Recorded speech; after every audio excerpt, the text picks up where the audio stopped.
आपण पाहत आहात निपाणी न्यूज, चौफेर घडामोडी। आडीच्या श्री मल्लिकार्जुन मंदिराच्या जीर्णोद्धाराला गती। 6 कोटीच्या खर्चातून भव्य मंदिर उभारणीचा संकल्प। बिरेश्वर बँकेकडून 51 लाखाची मदत। आडी येथील प्राचीन व पौराणिक महत्त्व असलेल्या श्री मल्लिकार्जुन देव डोंगरमठ मंदिराच्या जीर्णोद्धाराला आता गती मिळणार आहे। सुमारे 6 कोटी रुपये खर्च करून भव्य आणि दर्जेदार मंदिर उभारण्याचा संकल्प मंदिर जीर्णोद्धारासाठी आयोजित बैठकीत करण्यात आला। मंदिराच्या पुनर्निर्माणासाठी सर्व समाज घटक, भाविक, दानशूर व्यक्ती आणि संस्थांनी एकत्र येऊन सहकार्य करावं, असं आवाहन जगद्गुरू परमपूज्य पंचम शिवलिंगेश्वर स्वामीजी यांनी केलं। आडी येथे मंदिर जीर्णोद्धाराच्या अनुषंगाने आयोजित बैठकीत पंचम शिवलिंगेश्वर स्वामीजी बोलत होते। प्रारंभी श्री शिवानंद स्वामीजी यांनी स्वागत व प्रास्ताविक केलं। पंचम शिवलिंगेश्वर स्वामीजी म्हणाले की मल्लिकार्जुन मंदिराला प्राचीन आणि पौराणिक वारसा लाभला असून हजारो भाविकांची श्रद्धा या मंदिराशी जोडलेली आहे। काळाच्या ओघात मंदिराचा जीर्णोद्धार करणं आवश्यक झालं आहे। मंदिराचे पुनर्निर्माण हे केवळ धार्मिक कार्य नसून भावी पिढ्यांसाठी धार्मिक आणि सांस्कृतिक वारसा जतन करण्याचं महत्त्वपूर्ण कार्य आहे। त्यामुळे सर्वांनी मतभेद बाजूला ठेवून या कार्यात सहभागी व्हावं। मंदिराच्या जीर्णोद्धारासाठी स्वतंत्र समिती स्थापन करून कामकाज नियोजनबद्ध पद्धतीनं राबवावे। तसेच देणग्या आणि निधीच्या व्यवहारात पूर्ण पारदर्शकता ठेवून स्वतंत्र व शिस्तबद्ध लेखा व्यवस्था निर्माण करावी, असंही त्यांनी सांगितलं। आमदार सौ शशिकला जोल्ले म्हणाल्या की मल्लिकार्जुन देवस्थान मंदिराचे पुनर्निर्माण हे सर्वांचे सामूहिक कार्य आहे। या कार्यासाठी प्रत्येकाने आपल्या परीने योगदान देणं गरजेचं आहे। मंदिराच्या विकासासाठी आवश्यक ते सहकार्य करण्यासाठी जोल्ले ग्रुप कायमस्वरूपी पाठीशी राहील, अशी ग्वाही त्यांनी दिली।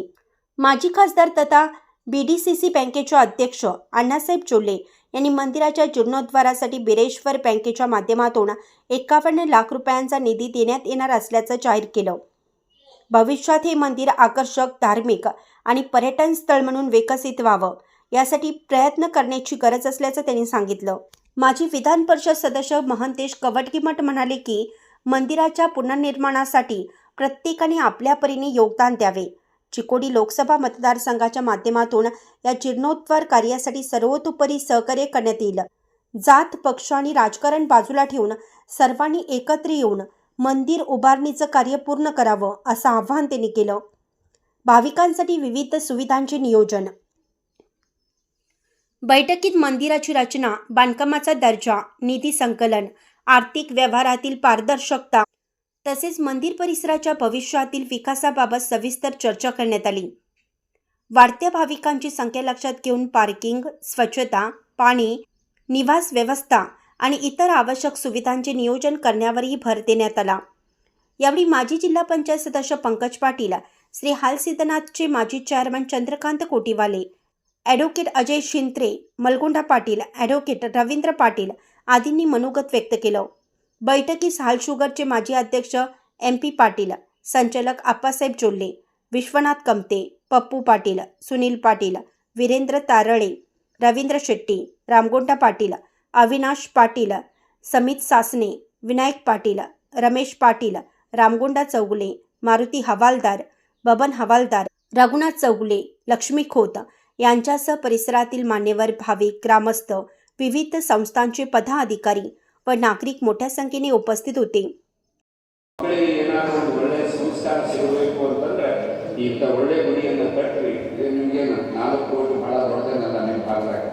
ಎಲ್ಲ ನೀರಾವರಿ ಮಂದಿ ಎಲ್ಲರೂ ಚಲೋ ಆರ್ಥಿಕವಾಗಿ ಎಲ್ಲರೂ ಯಾರು ಎಲ್ಲೆಲ್ಲೋ ಒಂದಿಷ್ಟು ಖರ್ಚು ಮಾಡ್ತಿರಲ್ಲ ಅದನ್ನು ಒಂದಿಷ್ಟು ಈ ಕಡೆ ಕೊಟ್ಟು ಸಾಕು ಮಲೈ ಇದು ಈಜಿಯಾಗಿ ಕೆಲಸ ಆಗುತ್ತೆ। ಈಗ 8 ಸತಿ ನೀವು ಇದಕ್ಕೆ ಜ್ಯೋತಿರ್ಲಿಂಗಕ್ಕೆ ಹೋಗಿರ್ತೀರಿ, ನೀವು 1 ವರ್ಷ ಬಿಡ್ರಿಲ್ಲ ಆ ರೊಕ್ಕ ಹೆಚ್ಚು ಇಟ್ಕೊಂಡಿಲ್ಲ, ಇಲ್ಲೇ ಜ್ಯೋತಿರ್ಲಿಂಗ ಆಗತ್ತೆ ಅಂತ। ಇವೆಲ್ಲ ನಮ್ಮವರು ಬಡವರಿಗೆ ಶ್ರೀಶೈಲಕ್ಕೆ ಹೋಗೋಕ್ಕಾಗಲ್ಲ ಅಂತಂತೇಳಿ ಇಲ್ಲಿ ಕಟ್ಟಿದಂಥ ವಸ್ತುಗಳು। ಈಗ ನೋಡ್ರಿ, ಇಬ್ಬರು ಜಗಳ ನಿಮ್ಗೆ ಆತ ಹೇಳ್ತಾನೆ, ಇಲ್ಲೇ ನಿಲ್ಲಗೈತಿ ಈಗ ಹೇಳಿದವರು ನಮ್ಮನಿಗೆ ಒಳಗೆ ನಾನು ಹೇಳಿದೆ, ಟ್ರಸ್ಟಿಯವ್ರಿಗೆ ಹೇಳಿದೆ, ಆ ಟ್ರಸ್ಟಿಯವ್ರಿಗೆ ಅಲ್ಲ ನಿಮ್ಮ ಕೆಲಸ ಅಲ್ಲ, ಇದು ಮಾಡಬೇಡ್ರಿ, ಸಮಸ್ಯೆ ಆಗುತ್ತೆ, ಬೇಡ ಅಂತ ಹೇಳಿದವರು ಅವ್ರು ಒಬ್ಬರು ತಮ್ಮ ಉದ್ಯೋಗ ರಿಸರ್ಚ್ ಮಾಡಿಕೊಂಡು ಎಲ್ಲರನ್ನೂ ಬಿಟ್ಟು ಹೋಗಿ ಅದನ್ನು ಗೌರ್ಮೆಂಟು ಕೊಟ್ಟರು। ಪೂರ್ಣ ಗೌರ್ಮೆಂಟ್ ಆಗ್ತದೆ, ಮಲ್ಲಿಕಾರ್ಜುನ ಹೋಗಿಲ್ಲ, ಯಾರು ಬೇಕೆಲ್ಲ ಒಳಗೆ ಬರ್ತಾರೆ, ಹೋಗ್ತಾರೆ, ಮಾಡ್ತಾರೆ ಎಲ್ಲ ಹೋಗ್ತಾರೆ। ನಿಮ್ಮದನ್ನು ನೀವು ಕಳ್ಕೊಳ್ಳುವಂಥ ವ್ಯವಸ್ಥೆಗಳು ಬರಕತ್ಯಾವ, ಅದಕ್ಕೆ ಸ್ವಲ್ಪ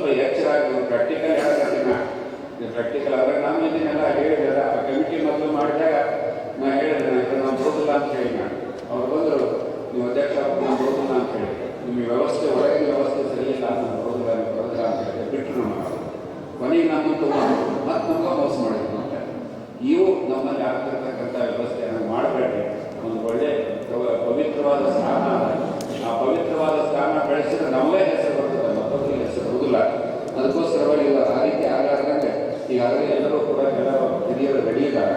ಅದಕ್ಕೋಸ್ಕರ ಎಲ್ಲ ಉಪಯೋಗ ಮಾಡ್ಕೊಂಡು ಒಂದು ಕಮಿಟಿಯನ್ನು ಒಂದು ವಾರದಾಗ ನೀವು ಮಾಡಿರಿ, ಮಾಡಿ ಅದನ್ನು ಕರೀರಿ. ಮತ್ತು ನಾವು ಬರ್ತೀವಿ ಎಲ್ಲರೂ ಎಲ್ಲ ಬರೋಣ, ಹಿರಿಯರನ್ನ ಕರೆದು ಕೆಲಸವನ್ನು ಚಾಲು ಮಾಡಲಿಕ್ಕೆ ಏನು ಬೇಕು ಅದೆಲ್ಲ ಆಗ್ತದೆ.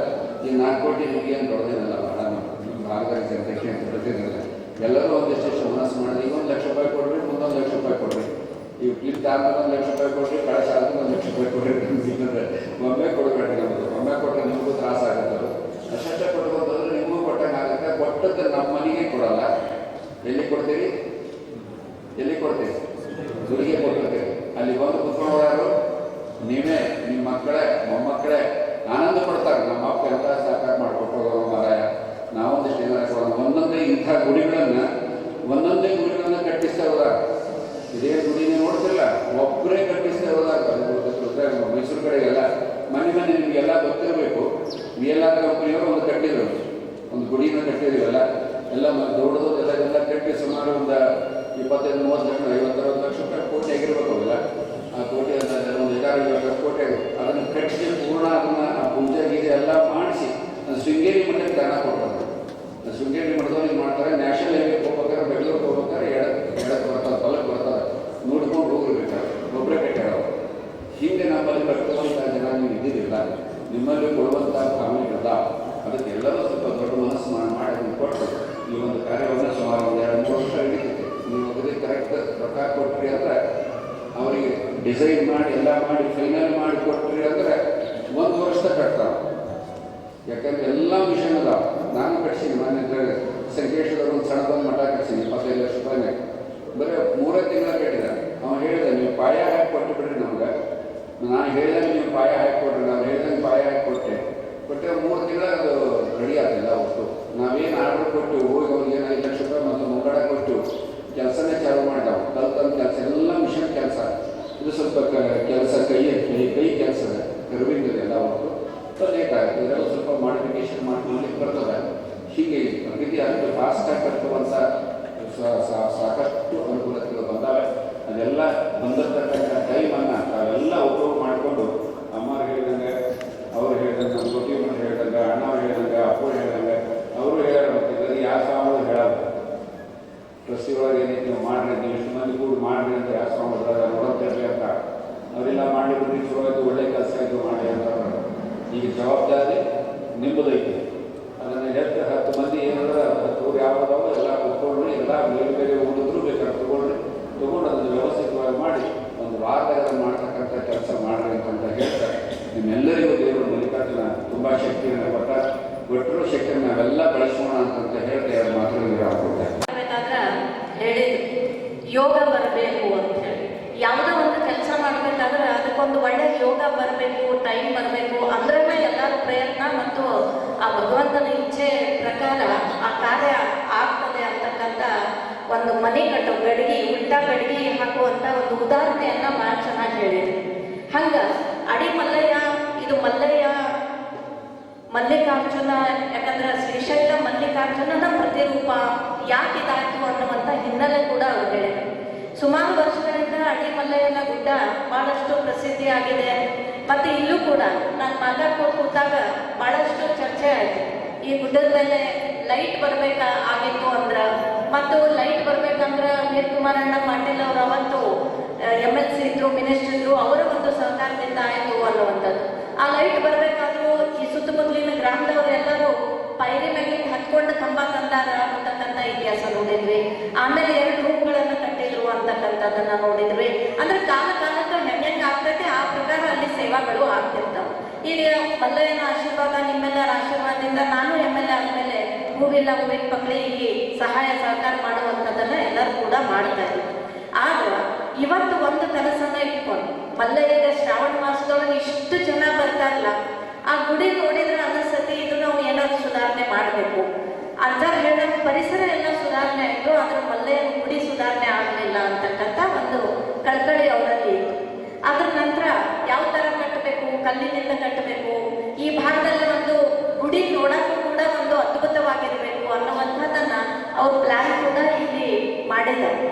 ಇದು ಪ್ಲಾನ್ ಮಾಡಿದ್ರೆ ಇದು ಫೈನಲ್ ಅಲ್ಲ, ಇನ್ನು ಇದ್ರೊಳಗೆ ಏನಾದ್ರು ಬದಲಾವಣೆ ಮಾಡ್ಬೋದು, ಇದ್ರೊಳಗೆ ಅಡಿಷನ್ ಮಾಡ್ಬೋದು, ಯಾವ ಬೇಡ ಅಂತ ತೆಗಿಬೋದು, ಇದನ್ನೆಲ್ಲನೂ ಮುಂದೆ ಹಂತವಾಗಿ ಮಾಡ್ಬೋದು. ಅದರ ಪ್ರಕಾರ ಈಗ ಎಲ್ಲರೂ ಅವರವರ ಒಂದು ಅನಿಸಿಕೆಗಳನ್ನ ಹೇಳಿದ್ರು. ಆಚಾರ ಅದಕ್ಕೆ ಕ್ಲಾರಿಟಿ ಕೊಟ್ಟರು, ನಾವು ನೀವೇನು ಹೇಳ್ತೀರಿ ಮಾಡ್ತೀರಿ ಅಂತ ಅವ್ರು ಈಗ ಹೇಳಿದ್ರು. ಮತ್ತು ಅದು ಎಲ್ಲವೂ ಕೂಡ ಪರಮ ಪೂಜ್ಯ ನಿಡ್ಸೋಶ್ರೀ ಅಪ್ಪಾರ ಅದನ್ನ ಅವ್ರ ನೇತೃತ್ವದಲ್ಲಿ ಅದೆಲ್ಲನೂ ಕೂಡ ಆಗ್ತದೆ. ಆದ್ರೆ ಒಂದು ಮಾತು ನೀವೆಲ್ಲರೂ ನೆನಪಿಟ್ಕೋಬೇಕು, ಇದು ಏನೋ ನಿಮ್ಮ ಮೀಟಿಂಗ್ ಕರೆಯಿಂದ ನಾವು ಗುಡಿ ಕಟ್ಟಕ್ಕೆ ಶುರು ಮಾಡಬಹುದಿತ್ತು. ಒಂದೆಲ್ಲರೂ ಲಕ್ಷಣ ಇಟ್ಕೋರಿ, ಮೀಟಿಂಗ್ ಕರೆದಾರ ಅಜ್ಜಾರ ಅಂದ್ರ ಅವ್ರ ಮನಸ್ಸಿನಾಗ ಎಲ್ಲಾರು ತಗೊಂಡು ಎಲ್ಲಾರು ಸಮಾಜನೆಲ್ಲ ಒಕ್ಕಟ್ಟು ಮಾಡ್ಕೊಂಡು ಸಮಾಜದವ್ರು ಎಲ್ಲಾರು ಕರೆದು ಅವ್ರ ಕಿವಿ ಮೇಲೆ ಹಾಕಿ ಈ ಶುಭ ಕಾರ್ಯ ಮಾಡಬೇಕು ಅನ್ನುವಂಥ ಅವ್ರ ಇಚ್ಛೆ ಇತ್ತು. ಹಾಗಾಗಿ ಅವ್ರು ಇವತ್ತು ನಮ್ಗೆಲ್ಲರಿಗೂ ಕೂಡ ಕರೆದಿದ್ದಾರೆ. ಕೆಲವೊಂದು ಏನೋ ಆಗಿದಾವೆ, ಈಗೆಲ್ಲರೂ ಹೇಳಿದ್ರು ಆಗಿದಾವು ಮಾಡಿದಾವು, ಅದನ್ನು ಮರೆಯೋದು ಮತ್ತು ಅದನ್ನು ತಕ್ಕೋದ್ ಕೂತ್ರ ಅದನ್ನ ತಕ್ಕೊಂಡು ಹೋಗೋದು. ಆದ್ರೆ ನೀವು ಅದನ್ನ ನಿಮ್ಮ ಮನಸ್ಸಿನಾಗ ಇದ್ದದನ್ನು ಹೇಳಿದ್ರಿ, ಅದು ಒಳ್ಳೇದಾಯ್ತು. ಅವ್ರಿಗೂ ಈ ಸಭೆ ಒಳಗೆ ಹೇಳಿದ್ರಿ, ಅದು ಕರೆಕ್ಷನ್ ಮಾಡೋದು ಅವರು ಕೂಡ ಈಗ ಮಾಡೋ ಅಂಥದ್ದು. ಮತ್ತು ಅವ್ರ ತಪ್ಪೇನೂ ಇಲ್ಲ, ನೀವೇನದು ಇದ್ರೊಳಗೆ ತೋರಿಸಿದ್ರಿ ವಂಶ ಪಾರಂಪರಿಕವಾಗಿ ಅದು ಭಕ್ತರಲ್ಲಿ ಯಾರು ತೆರಿಗೆ ಕೊಟ್ಟಿರ್ತಾರೋ ಅವ್ರ ವಂಶ ಪರಂಪರೆ ಇರೋ ತನಕ ಅದು ಆಗಬೇಕು ಅನ್ನುವಂಥ ಉಲ್ಲೇಖ ಇತ್ತು. ಹಾಗಾಗಿ ಈ ಶುಭ ಕಾರ್ಯ ಮಾಡ್ಬೇಕಾದ್ರೆ ನನಗೆ ಭಾಳ ಹೆಮ್ಮೆ ಅನ್ನಿಸ್ತು ಅಂದ್ರೆ ಅವ್ರು ಮನಸ್ಸು ಮಾಡಿದ್ರೆ 4 ಮಂದಿನ ಕರೆದು ಈ ಗುಡಿ ಶುರುನು ಮಾಡ್ಬೋದಿತ್ತು. ಆ ನಂತರ ಗುಡಿ ಪ್ರಾರಂಭ ಆದ್ಮೇಲೆ ಜನ ತನ್ನಿಂದಾನ ಭಕ್ತರು ಬಂದ ದೇಣಿಗೆ ಕೊಡ್ತಿದ್ರು. ಯಾಕಂದ್ರೆ ಈ ಚಂದ ಗುಡಿ ಕಟ್ಟಕ್ಕಾರಪ್ಪ ಲಕ್ಷಗಟ್ಟಲೆ ಜನ ಶ್ರಾವಣ ಮಾಸದಾಗ ಪ್ರತಿದಿನ ಬರ್ತಾರಲ್ಲ, ಗುಡಿ ಕಟ್ಟಕ್ಕೆ ಶುರು ಮಾಡಿದ್ಮೇಲೆ ಭಕ್ತರು ಹೂವಿಲ್ಲ ಹೂವಿನ ಪಕಡಿ ₹1 ಕೊಡ್ಲಿ, ₹5 ಕೊಡ್ಲಿ, ₹10 ಕೊಡ್ಲಿ. ಒಂದು ಉದಾಹರಣೆ ಹೇಳಿದ್ರು, ಕಾಡಿಗೆ ಬೆಂಕಿ ಹತ್ತಾಗ ಆ ಗುಬ್ಬಚ್ಚಿ ಬಂದು ತನ್ನ ಚುಂಚದಾಗ ನೀರು ತಂದು ಹನಿ ನೀರು ಹಾಕ್ತಿತ್ತು ಅಂತ ಹೇಳಿದ್ರು ಅಜ್ಜಾರ, ಭಾಳ ಚಂದ ಹೇಳಿದ್ರು. ಯಾಕಂದ್ರೆ ನಾವು ಕೆಡಿಸೋ ಬೆಂಕಿ ಹಚ್ಚೋರ ಸಾಲನೆ ಹೋಗೋದು ಬೇಡ, ನಾವು ಅದನ್ನು ಆರಿಸೋರ ಸಾಲನೆ ಹೋಗ್ಬೇಕು ಅನ್ನುವಂಥ ಮಾತನ್ನ ಹೇಳಿದ್ರು. ಹಾಗಾಗಿ ಈ ಶುಭ ಕಾರ್ಯ ನಡೀತಿರ್ತಕ್ಕಂಥ ಸಂದರ್ಭದಲ್ಲಿ ಈ ಗುಡಿ ಕಟ್ಟಕ್ಕೆ ಶುರು ಮಾಡಿದ ಮೇಲೆ ತನ್ನಿಂತಾನ ಮಹಾಪೂರ್ ಥರ ನಾವ್ಯಾರು ಕೇಳಕ್ ಹೋಗ್ಲಿಲ್ಲ ಅಂದ್ರೂ ಜನ ಭಕ್ತರು ಬಂದು ಅಲ್ಲಿ ಕೊಡುವಂಥ ಸಾಮರ್ಥ್ಯ ಇರುವಂಥ ಮನಸ್ಸಿರುವಂಥ ಭಕ್ತಾದಿಗಳು ಇದ್ದಾರೆ. ಅದು ಹಾಗೆ ಆಗ್ತದೆ. ಅದರ ಮಲ್ಲಯ್ಯನ ಇಚ್ಛೆ ಈಗ ಎಲ್ಲರ ಮನಸ್ಸಿನಾಗ ಬಂದ ನಮ್ಮಲ್ಲಿ ಮಲ್ಲಯ್ಯ ಅದನ್ನು ಪೂರ್ತಿ ಮಾಡ್ಕೊತಾನ, ಅದರಲ್ಲೇನು ಸಂಶಯ ಇಲ್ಲ. ಅದು ಏನು ಒಂದು ಸ್ವಲ್ಪ ಭಿನ್ನಾಭಿಪ್ರಾಯ ಆಯ್ತನೋ ಇಬ್ರು ಗುರುಗಳು ಕೂಡಿ ಅದನ್ನ ನಿರ್ಣಯ ಮಾಡಲಿ. ಇದ್ರೊಳಗೆ ರಾಜಕಾರಣ ಬೇಡ, ಸಮಾಜ ಅಂತ ನೋಡೋದು ನಾವು. ಇದ್ರೊಳಗೆ ನಾವು ಯಾವುದೇ ರಾಜಕಾರಣ ಬೇಡ. ಹಾಗಾಗಿ ನಾವು ಕೂಡ ಇದ್ರಾಗ ರಾಜಕಾರಣ ತರಾಗಿಲ್ಲ. ಮತ್ತು ಸಮಾಜ ಅಂತಂದಾಗ ಸಮಾಜ ಬೆಳಿಬೇಕು, ಸಮಾಜದ ಗುಡಿ ಗುಂಡಾರಗಳು ಜೀರ್ಣೋದ್ಧಾರ ಆಗಬೇಕು, ಇದೆಲ್ಲ ಲಕ್ಷಣ ಇಟ್ಕೊಂಡು ನಾವು ಅದನ್ನ ಮಾಡುವಂಥ ಕಾರ್ಯ ಮಾಡೋಣ. ಈಗಾಗಲೇ ಚಂದ್ರವನ್ನ ಹೇಳಿದ್ರು ಗುಡಿ ಬಿಡಿಸೋದು ಬೇಡ, ಮತ್ತು ಅದು ಆದ ನಂತರ ಗೋಡೆ ಆದ ನಂತರ ಶುರು ಮಾಡೋಣ ಅಂತೇಳಿ. ಬಟ್ ಇದನ್ನ ನಮ್ಮ ಕನ್ಸ್ಟ್ರಕ್ಷನ್ ಅಂತೂ ಅಂದ್ರೆ ಒಮ್ಮೆಲೆ ಕೆಡವಂಗಿಲ್ಲ, ಸ್ಟೆಪ್ ಬೈ ಸ್ಟೆಪ್ ಅದನ್ನೆಲ್ಲ ರೆಡಿ ಮಾಡ್ಕೊಂಡು. ಯಾಕಂದ್ರೆ ಕಲ್ಲನ್ನೆಲ್ಲ ಕಟ್ಟೋದು ಅಂತಂದಾಗ ಈಗ 4 ಕಡೆ ಅಜ್ಜಾರು ಹೋಗಿ ಬಂದಾರ, ಕೆಲವೊಬ್ರು ಭಕ್ತರು ಹೋಗಿ ಬಂದಾರ, ಹಳೆ ಕಮಿಟಿಯವರು ಹೇಳಿದ್ರು ನಾವು ಹೋಗಿ ಬಂದಿದ್ವಿ ಅಂತ ಹೇಳಿ. ಹಾಗಾಗಿ ಅವೆಲ್ಲ ರೆಡಿ ಮಾಡೋ ತನಕ ಗುಡಿಗೆ ಕೈ ಹಚ್ಚಂಗಿಲ್ಲ. ಎಲ್ಲ ಒಂದ್ಸತಿ ರೆಡಿ ಆದ್ಮೇಲೆ ಅದನ್ನ ಗುಡಿಗೆ ಕೈ ಹಚ್ಚಿ ಒಂದೇ ಸತಿ ಅದನ್ನು ಮಾಡುವಂಥ ಪ್ರಯತ್ನ ಮಾಡಬೇಕು. ಆದ್ರೆ ಸಂಗ್ರಹ ಮಾಡುವಂಥದ್ದು ಮತ್ತು ಏನು ಒಂದು ಭೂಮಿ ಪೂಜೆ ಅಥವಾ ಉದ್ಘಾಟನೆ ಅನ್ನುವಂಥದ್ದು ಮಾಡಿದ್ಮೇಲೆ ನಮಗದು ದೇಣಿಗೆ ರೂಪದಲ್ಲಿ ನಮಗೆ ಬರಕ್ಕೆ ಶುರು ಆಗ್ತೈತೆ. ಇದ್ರೊಳಗೆ 100% ಟ್ರಾನ್ಸ್ಪರೆನ್ಸಿ ಇರುತ್ತೆ. ಯಾರೂ ಅದ್ರ ಬಗ್ಗೆ ವಿಚಾರ ಮಾಡಬೇಡಿ.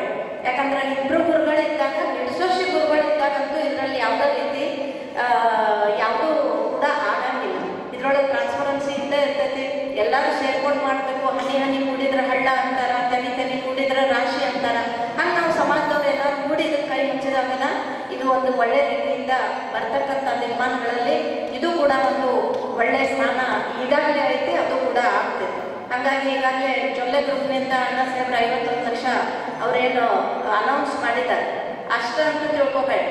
ಆಮೇಲೆ ಎಲ್ಲಿ ಕಮ್ಮಿ ಬೀಳ್ತೈತಿ, ಎಲ್ಲಿ ಯಾವಾಗ ಬೇಕು ಅಲ್ಲಿ ನಾನು ಕೂಡ ಈ ಮಂದಿರದ ಜೀರ್ಣೋದ್ಧಾರಕ್ಕಾಗಿ ನಾನು ಕೂಡ ಇನ್ನೂ ಕೂಡ ಕಡಿಮೆ ಬಿದ್ದರೆ ಮತ್ತೆ ಜೊಲ್ಲೆ ಗ್ರೂಪ್ನಿಂದ ಅಣ್ಣ ಸಾಹೇಬರು ಇರ್ತಾರೆ ಅನ್ನುವಂಥ ವಿಶ್ವಾಸ ನಾನು ಕೊಡ್ತೇನೆ. ಸರ್ಕಾರ ಕಡೆಯಿಂದ ಇರ್ಬೋದು ಅಥವಾ ಬೇರೆ ಬೇರೆ ದೇಣಿಗೆದಾರರ ಕಡೆಯಿಂದ ಇರ್ಬೋದು, ಎಲ್ಲಿಂದನೂ ತಂದು ಕೊಡೋದು ನಿಮ್ಮೆಲ್ಲರ ಸಹಾಯ ಹಸ್ತ ಇರಲಿ. ಎಲ್ಲರೂ ಕೂಡ ಇದೊಂದು ಶುಭ ಕಾರ್ಯಕ್ಕೆ ನಾವು ಮನಸ್ಸು ಮಾಡಿದ್ರೆ ಮಾಡೋದು ಹತ್ತಂಗಿಲ್ಲ. ಹಾಗಾಗಿ ಎಲ್ಲರೂ ಸೇರ್ಕೊಂಡು ಈ ಒಂದು ಕಾರ್ಯ ಮಾಡೋದು ಅಂತ ಹೇಳಿ ನಾನು ಕಳಕಳಿಯಿಂದ ನಿಮ್ಮೆಲ್ಲರ ಒಳಗೂ ಕೂಡ ವಿನಂತಿ ಮಾಡಿ, ಇದನ್ನ ಏನೇ ಇದ್ರೂ ಕೂಡ ಇಲ್ಲೇ ಬಿಟ್ಟು ಮುಂದೆ ನಾವು ಈ ಜೀರ್ಣೋದ್ಧಾರದ ಕಡೆ ಗಮನ ಕೊಡೋನು ಅಂತಕ್ಕಂಥ ಮಾತನ್ನ ಹೇಳ್ತಾ ಇನ್ನು ಪರಮ ಈ ಒಳ್ಳೆಯ ಕೆಲಸ ನಡಿಬೇಕಾದ್ರೆ ಎಲ್ಲರೂ ಕೂಡ ಸಹಾಯ ಸಹಕಾರ ಇರಬೇಕು. ಇದು ಭಾಳ ದಿವಸ ಹಿಂದೆನೇ ಆಗಬೇಕು. ಯಾಕಂದ್ರೆ ಇಷ್ಟೊಂದು ದೊಡ್ಡ ಸಮಾಜ ಇರೋದ್ರಿಂದ, ಇಷ್ಟೊಂದು ದೊಡ್ಡ ಒಳ್ಳೆಯ ಕ್ಷೇತ್ರ ಇರೋದ್ರಿಂದ ಸಾಕಷ್ಟು ಒಳ್ಳೆಯದಾನ. ಸುಮಾರು ಸಿದ್ದೇಶ್ವರ ಸ್ವಾಮೀಜಿಯವರು ಪ್ರವಚನಕ್ಕೆ ಬಂದಾಗಿಲ್ಲಿ ದಿವಸಾನ ಅವರ ವಾಕ್ಯಕ್ಕೆ ಇಲ್ಲೇ ಬಂದು ಹೋಗ್ತದೆ. ಅದೇ ಪ್ರಕಾರ ಸಾಕಷ್ಟು ಜನ ಜತವನ್ನ ಹೇಳಿದ ಪ್ರಕಾರ ಮುಂಜಾನೆ ಪತ್ರಿಕೆ ಅಭಿಷೇಕ ಆಯಿತು, ಇದನ್ನು ಬಹಳ ಮಹತ್ವ ಸ್ಥಾನ ಪಡೆದ. ಆದ್ರೆ ಬಂದು ನೋಡಿದ್ರೆ ಏನೊಬ್ಬ ಇಲ್ಲಿ ಸ್ವಲ್ಪ ಎಲ್ಲರಿಗೆ ಮನಸ್ಸು ಹುಡುಕ್ತಾರೆ. ಆದ ಕಾರಣ ಇವತ್ತೇನು ಮತ್ತೆ ಇಲ್ಲಿ ಪ್ಲ್ಯಾನ್ ಈ ಪ್ರಕಾರ ಮಾಡಿದ, ಅದರಲ್ಲಿ ಬದಲಾವಣೆ ಇರ್ಬೋದು, ಅಥವಾ ಹಿಂದುಳಿದ ಮಾಡೋದಿರ್ಬೋದು, ಅಥವಾ ಹಣ ಪೂರ್ಣೀಕರಿಸಿರ್ಬೋದು. ಜನರ ಸಹಿಸಿರಿ ಪೂರ್ಣ ರೊಕ್ಕ ಗೋಳೆ ತಕ್ಕ ನೀವು ಕಟ್ಟಬೇಡ. ಆದ್ರೆ ನಂದು ಒಂದು ವಿಚಾರ, ಅದು ವೈಯಕ್ತಿಕವಾಗಿ ಅದನ್ನು ನೀವು ತಪ್ಪಿದ್ರೆ ಕರೆಕ್ಷನ್ ಮಾಡ್ಬೋದು. ರೊಕ್ಕ ಗೋಳೆ ಆಗೋದು ಗುಡಿ ಕಟ್ಟಕ್ಕಾಗಲ್ಲ, ಗುಡಿ ಕಟ್ಟಕ್ಕೆ ಚಲ ಮಾಡೋದು ರೊಕ್ಕ ಗೋಳೆ ಆಗೋಲ್ಲ. ಇದು ಮಾತ್ರ ನಾವು ಕಟ್ಟಕ್ಕೆ ಚಲ ಮಾಡೋದು ಯಾರು ಕೊಡೋದಿಲ್ಲ. ಆದ ಕಾರಣ ಒಂದು ಅರ್ಧ ಅಥವಾ ಸ್ವಲ್ಪ ಜನ ಆಶ್ವಾಸನೆ ಕೊಟ್ಟರು ಅಂದ್ರೆ ಅದ್ರ ಮ್ಯಾಗ ಚಾಲು ಮಾಡೋದು. ಕೊನೆಗೆ ನಿಂತರ ನಾವು ಇದೇವಾಗ, ನೀವೇನು ಕಾಳಜಿ ಮಾಡಬೇಡಿ. ಯಾರಾದ್ರೂ ನಿಂತರ ನಾವು ಇದ್ದೇವ. ಯಾವುದೇ ಥರ ಚಾಲು ಮಾಡಿದ ನಂತರ ಇನ್ನೂವರೆ ನಿಪ್ಪಾಣಿ ತಾಲೂಕು ಅದು ಯಾವುದೋ ಅದನ್ನು ಬಿಟ್ಟಿಲ್ಲ. ಇದನ್ನು ಕೂಡ ಅದರ ಸಮಾಜ ಎಲ್ಲರೂ ಕೂಡ ಕೂಡಿ ಆಗಬೇಕು ಅನ್ನೋದು ಒಂದು ಭಾವ. ಯಾವ ಪ್ರಕಾರ ಅಡಿ ಗ್ರಾಮದವ್ರು ಹೇಳೋ ಅದು ಎಲ್ಲರೂ ಸೇರಿ ಆಗಬೇಕಾಗ್ತದೆ. ಈಗ 700 ಗ್ರಾಮ ಏನೇನು ಅವ್ರಿಗೂ ಬರ್ತದ. ಈಗ ನಾವು ಕೇಳಿ ಏನಾಗ್ಯದ ಕಮಿಟಿ ಮಾಡೋದು ಅಂತ ಅವ್ರು ಏನು ಇರ್ತಿತ್ತು ಅಂತ ತಗೊಳ್ಳೋರು. ಆದರೆ ನಾವು ನೀವು ಸೇರಿ ಇದನ್ನು ಏನೋ ಒಂದು ಒಳ್ಳೆಯ ವಿಚಾರ ಬಂದದೆ. ಹಳೇದು ಹಂಗಾಯ್ತು ಹಿಂಗಾಯ್ತು, ಏನೋ ಅದು ತಪ್ಪದ ಇದು ತಪ್ಪದ, ಅದು ಎಷ್ಟು ತೆಗೆದ ಗಾಡಿ ಬರ್ಕೊಂಡು ಹೋಗೋದು. ಅದೊಂದು ಎಲ್ಲೇ ತೇಲಾಜೆ ಹೇಳಿ ವಿದ್ಯುತ್ ಒಂದು ನಾವು ಹೆಜ್ಜೆ ಇಡೋಣ ಅಂತ ಹೇಳಿ ನಾನಾ ಮೊದಲನೇದಾಗಿ ವೀರೇಶ್ವರದಿಂದ 51 ಲಕ್ಷ ರೂಪಾಯಿ ಡಿಕ್ಲೇರ್ ಮಾಡ್ತಿರು. ಬೇಗನೆ ಚಾಲು ಆಗಬೇಕು. ಮತ್ತು ಯಾರ ಮನಸ್ಸಿನಾಗ ಏನೇ ಇದ್ರೂ ಕೂಡ ಸ್ವಲ್ಪ ಹೊಟ್ಟೆ ಹಾಕೋದು, ಸ್ವಲ್ಪ ನಾವು ಒಂದು ಹೆಜ್ಜೆ ಇಳಿಸಬೇಕು, ನೀವು ಒಂದು ಹೆಜ್ಜೆ ಇಳಿಸಬೇಕು. ಈ ಪ್ರಕಾರವಾಗಿ ಎಲ್ಲರೂ ಸೇರಿ ಮಾಡಿದರೆ ಪೂರ್ತಿ ಆಗ್ತದೆ.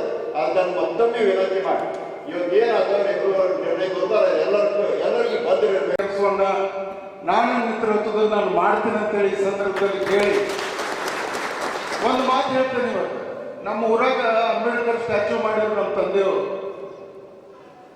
ಸಾಲಿ ಹುಡುಗರ ಕಡೆಯಿಂದ 1 ರೂಪಾಯಿ ಇಸ್ಕೊಂಡ್ರು 93ನೇ ಇಸ್ವಿ ಒಳಗೆ. ನಮ್ಮ ತಂದೆಯವ್ರು ಕೇಳಿ ನಾವು 1 ರೂಪಾಯಿ ಇಸ್ಕೊಳಕತ್ತೀರಿ, ಊರಾಗಿನ ಹುಡುಗರೆಲ್ಲ ಕೂಡ್ರಿ 3000 ಹುಡುಗರು ಹಾಕವು, ರೊಕ್ಕ ಎಷ್ಟು ಹಾಕವ್ರಿ, 30,000 ರೂಪಾಯಿ ಹಾಕವು, ಏನಾಗೋದೈತಿ ಇದರಿಂದ ಅಂತ ಕೇಳಿದೆ. ಅವಾಗ ನಮ್ಮ ತಂದೆಯವರು ಒಂದು ಮಾತು ಹೇಳಿದರು, ಹಾದ್ಯಾಗ ಹೋಗಾಕ ಬರಾವ ಸ್ಟ್ಯಾಚ್ಯೂ ನೋಡಿ ಹೇಳಬೇಕು, ಈ ಸ್ಟ್ಯಾಚ್ಯೂಗೆ ನಾನು ರೊಕ್ಕ ಕೊಟ್ಟೇನೆ ಅಂತ ಹೇಳಬೇಕು ಪ್ರತಿಯೊಬ್ಬ. ಅಂದ್ರೆ ಬಡವರು ಸಾಮಾನ್ಯ ಜನ ಕೊಟ್ಟಿದ್ದು ಅದು ಬಹಳ ದೊಡ್ಡದಿರ್ಲಿಕ್ಕಿಲ್ಲ, ಆದರೆ ಇದು ನನ್ನದಂತ ಹೇಳಿ ಕೊಡ್ತಾರಲ್ಲ ಅದಕ್ಕೆ ಬಹಳ ಮಹತ್ವ ಇದೆ ಅಂತಕ್ಕಂಥ ಮಾತನ್ನ ಈ ಸಂದರ್ಭದಲ್ಲಿ ಹೇಳ್ತಾ, ಇವತ್ತು ಸಮಾಜ ಬಹಳ ದೊಡ್ಡದಿದೆ. ನಾವೆಲ್ಲರೂ ಕೂಡಿ ಒಟ್ಟಾಗಿ ಒಂದಾಗಿದೆ. ಜೊಲ್ಲೆವೇರಿ ಹೇಳಿದಂತೆ ರಾಜಕಾರಣ ಬಂದಾಗ ರಾಜಕಾರಣ ಮಾಡೋದು, ಸಮಾಜ ಕೆಲಸ ಬಂದಾಗ ನಾವೆಲ್ಲರೂ ಒಂದಾಗಿ ಒಟ್ಟಾಗಿ ಆಡಿ ಮಲ್ಲಯ್ಯನ ದೇವಸ್ಥಾನದ ಜೀರ್ಣೋದ್ಧಾರವನ್ನು ನಾವೆಲ್ಲರೂ ಮಾಡ್ತೀವಿ ಅಂತಕ್ಕಂಥ ಮಾತನ್ನು ಈ ಸಂದರ್ಭದಲ್ಲಿ ಹೇಳಿ, ಇವತ್ತು ತನುಮನ ದನಗಳಿಂದ ಈ ಭಾಗದಲ್ಲಿರ್ತಕ್ಕಂಥ ಸಾಮಾನ್ಯ ಬಡವರು ನಡ್ಕೊಂಡು ದೊಡ್ಡ ಶ್ರೀಮಂತರವರೆಗೂ ಸಹಿತ ತಮ್ಮ ತಮ್ಮ ಅನುಕೂಲ ಪ್ರಕಾರ ಇವತ್ತು ವೀರಕುಮಾರ್ ಪಾಟೀಲ್ರ ಮಗ ಇವತ್ತಲ್ಲಿ ಬಂದಿದ್ದಾರೆ. ಅವ್ರ ಜಾತಿಯಿಂದ ಜೈನರಿರ್ಬೋದು, ಆದರೆ ಈ ಮಟ್ಟಕ್ಕೆ ಮೊದಲಿಂದಲೂ ಆಡಿ ಮಲ್ಲಯ್ಯ ನಡ್ಕೊಂಡು ಬಂದವರು ವೀರಕುಮಾರ್ ಪಾಟೀಲ್ರು ಅಂತಕ್ಕಂಥ ಮಾತನ್ನು ಸಹಿತ ಈ ಸಂದರ್ಭದಲ್ಲಿ ಹೇಳಿ, ಇವತ್ತಿಲ್ಲಿ मराठा समाज ನನಗಿನ್ನೂ ನೆನಪಾಯ್ತು हायवे आಗುತ್ತೆ 6 कोटी रुपयांच्या या महत्त्वाकांक्षी मंदिर जीर्णोद्धार प्रकल्पासाठी पारदर्शक आर्थिक व्यवस्था, नियोजनबद्ध कामकाज आणि सर्वांच्या सहभागातून मंदिराला भव्य स्वरूप देण्याच्या दिशेने आता पावले उचलली जाणार आहेत. अशाच अपडेट्ससाठी निपाणी न्यूजला सबस्क्राईब करा आणि रहा अपडेट.